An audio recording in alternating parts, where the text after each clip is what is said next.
You couldn't wipe the smile off my face even if you tried. Liverpool's victory last night over Real Madrid. What a great performance. Thibaut Courtois, man of the match for Real Madrid, in my opinion. Looks like Liverpool's back with a bang. A victory against Real Madrid, a high-flying Real Madrid, I might add. Xabi Alonso's team only losing once in their last 15 games, and that was against Atletico Madrid, which is the derby. So that's no mean feat for Liverpool. But we're here today to review Game Week 10's fixtures of the Barclays Premier League. And my name's Ricardo. This is In Added Time. So the first game we'll talk about is Brighton at home to Leeds. Brighton winning that one 3-0. Welbeck scoring again.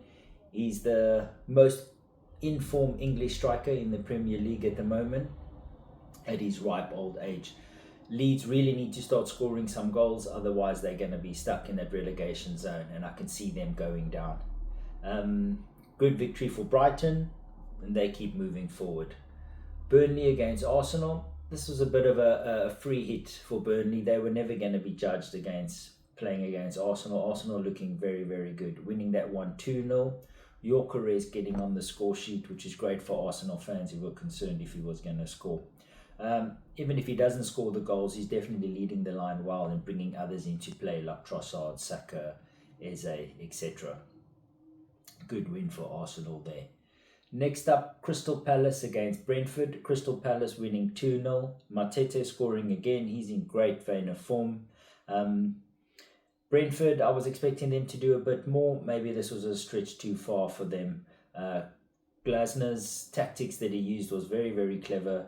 Bringing in Jefferson Lerma to deal with the long throws and the set pieces, and his heading ability was second to none. So that's a masterstroke by Glasner doing that. Good victory for Crystal Palace. Of course, there's other games where they're playing on Thursday nights in the Conference League, and then on the weekend in the Premier League. They're still in the Carabao Cup, still FA Cup to come. It's going to be interesting to see how Crystal Palace season progresses with all those fixtures when fatigue and potentially injuries and things come into play. So let's see how they manage to deal with that. Fulham beating Wolves 3-0 at home. Fulham, very strong side, especially at Craven Cottage. Marcus Silva's been there a long time now.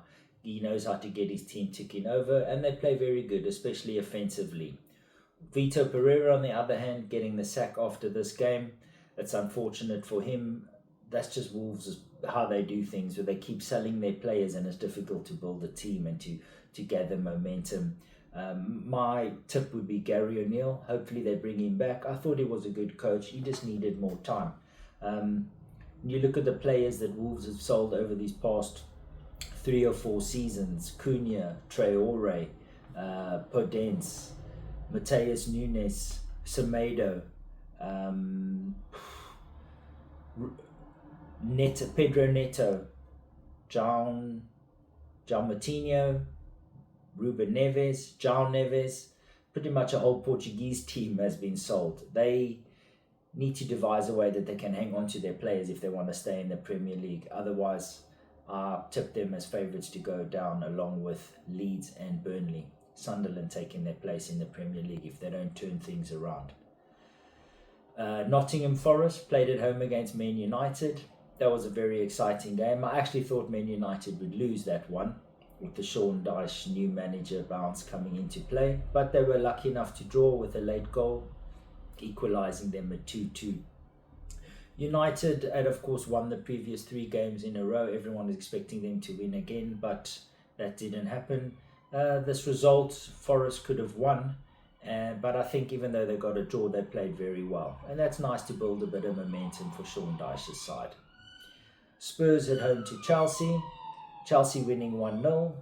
That's a standard when they play against Spurs. They always win away from home. I think Spurs have lost 5 in a row now at home against Chelsea, which is a bit concerning for them, especially as these 2 teams are battling for that 4th spot in the Champions League.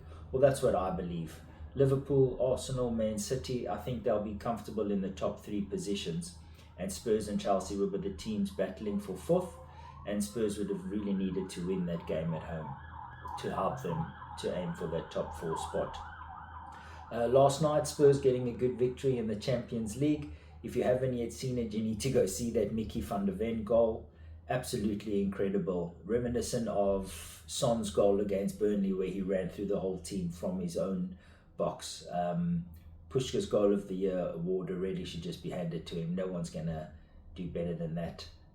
But both teams still looking good for that top 4 spot, or competing for that 4th spot in the top 4.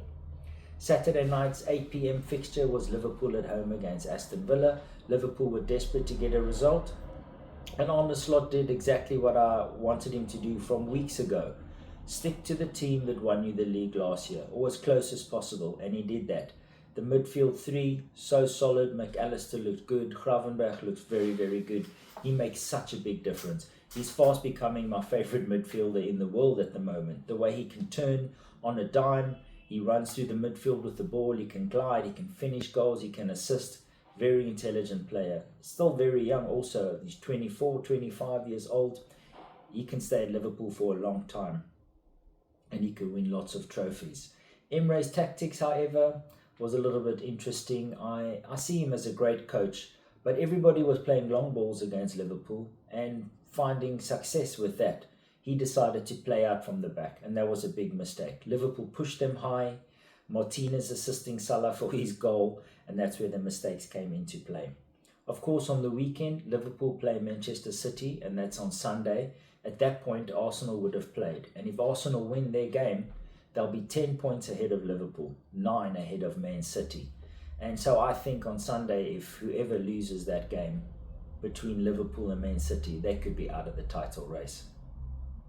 West Ham at home against Newcastle. West Ham won 3-1. That's a great victory for Nuno Espirito Santo's side. Seems like they're starting to understand his tactics and what he wants from the team, and that's going to push them on to avoid relegation. Newcastle, on the other hand, very inconsistent. I think they're finding it difficult playing midweek and on the weekends. Lots of tough games. Voltemada's hit the road running. Yes, he's scoring goals, but that Newcastle defence, who were very strong at the start of the season, they seem to be conceding goals now. I wasn't expecting them to concede so many against West Ham. I actually thought they'd score a bit more, but it seems like their Champions League form doesn't translate into the Premier League. So a bit more frustration for the Newcastle fans, and they could be a mid-table team this season.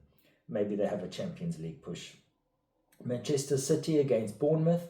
Victory for Man City at home. Pep's team winning 3-1. The Haaland goal machine continues. That's 26 goals now in the first quarter of the season. I mean, that's just incredible. If he continues at this form, he's going to score over 100 goals.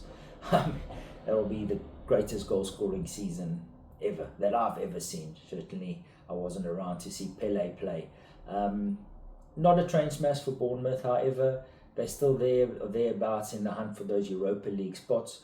With no European football, I can see them getting comfortably in Europa League. Maybe 6th spot for them is still on the cards. I thought they'd play a bit better, but Man City were just too good.